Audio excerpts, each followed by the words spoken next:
Hello అందరికి welcome to week 21. Warangal అమ్మ వాళ్ళ ఇంటికి వచ్చిన విషయం మీ అందరికి తెలిసిందే. లాస్ట్ వీడియోలో నాకు ఇష్టమైన బిర్యానీ చేసింది కదా, ఇక ఈ రోజు అల్లుడికి ఇష్టమైన చేపల పులుసు అయితే చేస్తుంది. చూసుకుంటారా మీ అత్తగారు?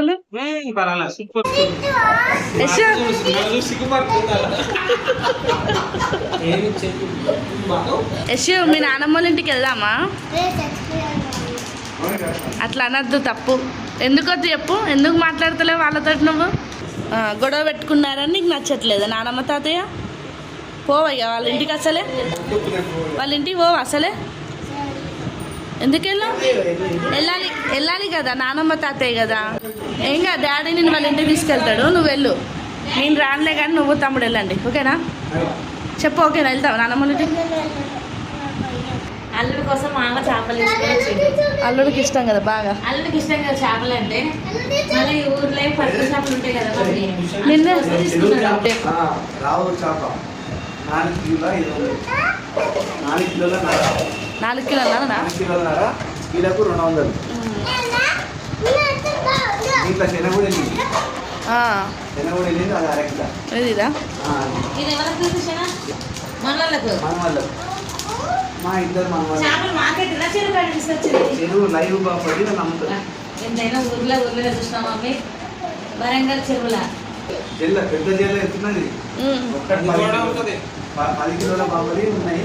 వాడు ఒక్కడే హోల్సేల్ వేసుకొని పోతాడు, అది కూడా వేస్తున్నాయి. అది లైవ్ పెద్ద జల్ల 40 కిలోలా?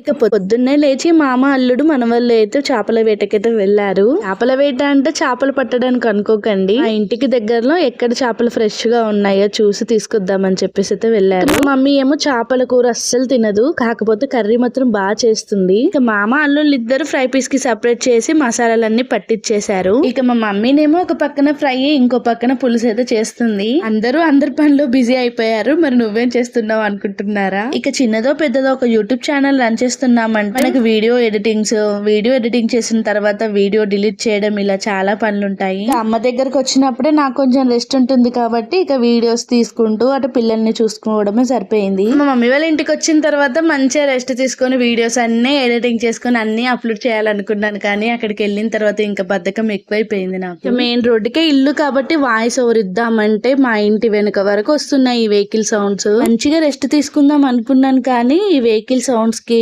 నాకున్న మైగ్రేన్ కి అసలు ఇక చెప్పక్కర్లేదు.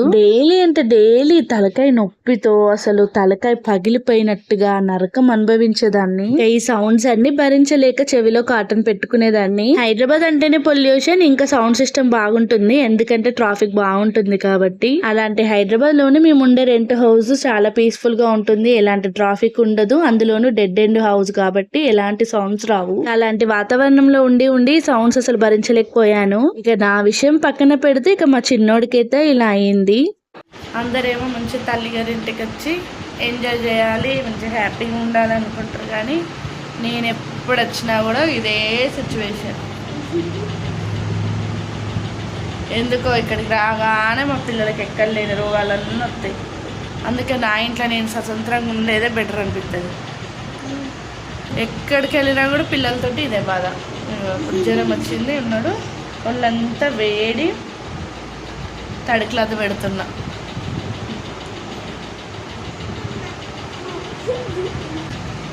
వద్దురా అంటే వినరు. అమ్మమ్మ ఇల్లు అంటారు, వచ్చిన తర్వాత ఇట్లా రోగాలు పాలవుతారు.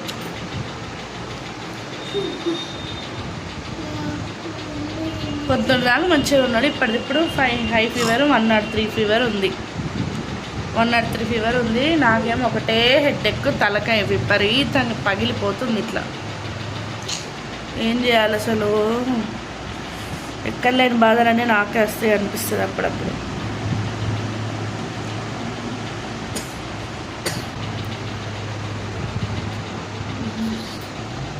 పోదామా హైదరాబాద్కి?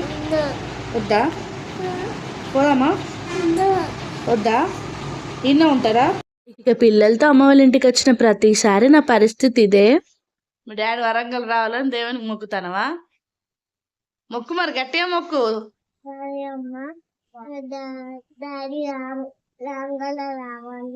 Very good. జ్వరం తగ్గింది, అవుతలేడు. కుంబడి ఇంకోడు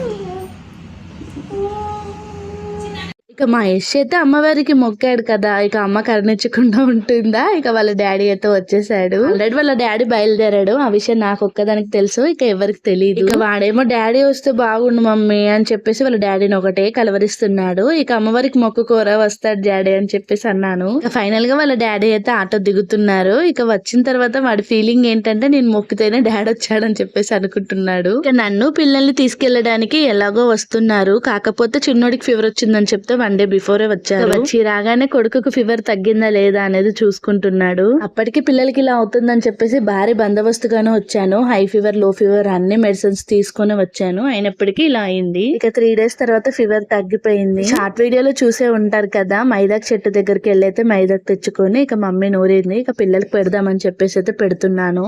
ఫ్రెండ్స్ నేనైతే గోరింటాకు పెట్టుకున్నా. అసలు ఎంత బాగా వండుతుందంటే మా ఇంటి దగ్గర అన్ని చూసి చూసి చూసి చెప్పుకున్నా. ఇది సూపర్ అంటే సూపర్ పడుతుంది. కొంచెం వాటర్ ఎక్కువైతే అని మెదగట్లేదని చెప్పి కొద్దిగా వాటర్ ఎక్కువైతే అందుకే కొంచెం జ్యూసీగా కనిపిస్తుంది, కానీ సూపర్ అంటే సూపర్ పండింది. ఎట్లా వండిందో కూడా చూపిస్తా.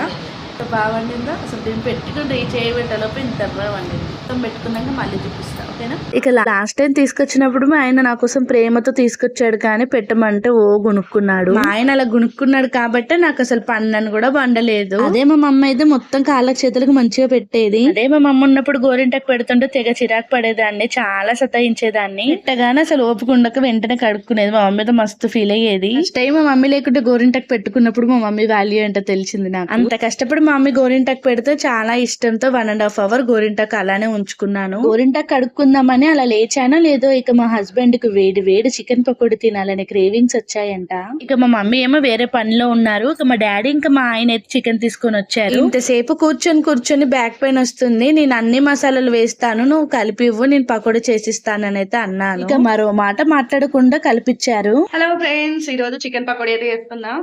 ఎట్లా వస్తుందో చూద్దాం. మా ఆయనకి చికెన్ పకోడీ కావాలంట, ఎట్లా వస్తుందో చూద్దాం. ఇక బయటేమో ఫుల్ వర్షం పడుతుంది, ఇంటేమో వేడి వేడి పకోడీ వేస్తున్నా. ఇక మా ఆయనకి అంతకు మించి ఏం కావాలి చెప్పండి. ఇక ఒక్కడే పకోడీ తినడు కాబట్టి అందరికి ఒక్కొక్క వాయి వేయించి ఇస్తున్నా. చికెన్ పకోడీ చేయడం ఇంత బాగా ఎక్కడ నేర్చుకున్నావే అని అయితే అడుగుతున్నాడు. పెళ్లి కాక ముందు కరోనా టైంలో ఊరికే చికెన్ తినేవాళ్ళలోనూ బాగా అగ్వకొచ్చేది. ఇక అలా అప్పుడు నేర్చుకున్న చికెన్ పకోడీ కరోనా టైంలో చికెన్ పకోడీ చేసి మంచిగా మా అన్నయ్య వాళ్ళకి పెట్టేదాన్ని. మా పెద్దన్నయ్య అయితే పొగడతలతో ముంచేవాడు. మా అన్నయ్య పొగడతలకి నేను ఇంకా వేరే వేరే స్టైల్లో చేసి పెట్టేదాన్ని. ఇక ఆ రోజు ఫ్రైడే రావడం వల్ల మమ్మీ తినదు, ఫీవర్ రావడం వల్ల చిన్నోడు తినడు. మేము చికెన్ పకోడీ తింటుంటే చిన్నోడు ఊరుకుంటాడా, ఇక వాడి కోసం అప్పటికప్పుడు గిన్నె పిండి అయితే పెట్టింది. తెలంగాణ స్పెషల్ గిన్నె పిండి.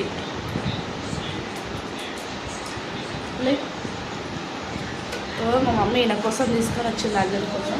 ఇక అల్లుడికి చికెన్ పకోడీ తక్కువైందంట, అందుకే ఒక గిన్నె సర్వపిండి పెట్టించింది, తిను అల్లుడా అని చెప్పేసి. నిజం చెప్పాలంటే చికెన్ పకోడీ కంటే సర్వపిండి అయితే నెక్స్ట్ లెవెల్ ఉంది, చాలా అంటే చాలా బాగుంది. నేనైతే ఒక సర్వపిండిని అయితే దాచిపెట్టుకుని మరి మార్నింగ్ తిన్నా. మేము మార్నింగ్ వెళ్ళిపోతున్నాం అని చెప్పేసి మమ్మీ అయితే మురుకులు చేస్తుంది మనవడి కోసం. అప్పుడప్పుడు నీకు చేతగానప్పుడు స్నాక్స్ కింద ఇవి పెట్టి పంపించి బిడ్డ, మంచిగా ఇంట్లో చేసినవే కదా అని చెప్పేసి అయితే చేస్తుంది. సో ఈ వీడియో మీకు ఎలా అనిపించిందో కామెంట్ చేయడం మాత్రం మర్చిపోకండి. అలాగే ఒక చిన్న లైక్ ఇచ్చి సపోర్ట్ చేయండి. మెయిన్ గా వరంగల్ రావడానికి ఒక రీజన్ ఉంది. ఒకరిని కలవడానికి అయితే వచ్చాను, వాళ్ళని చూసినందుకు చాలా హ్యాపీగా ఫీల్ అయ్యాను. అలాగే చాలా టెంపుల్స్ కి వెళ్ళాం, ఏమేం టెంపుల్స్ కి వెళ్ళాం అనేది నెక్స్ట్ వీడియోలో చూడండి. Subscribe to for more videos. Thank you for watching.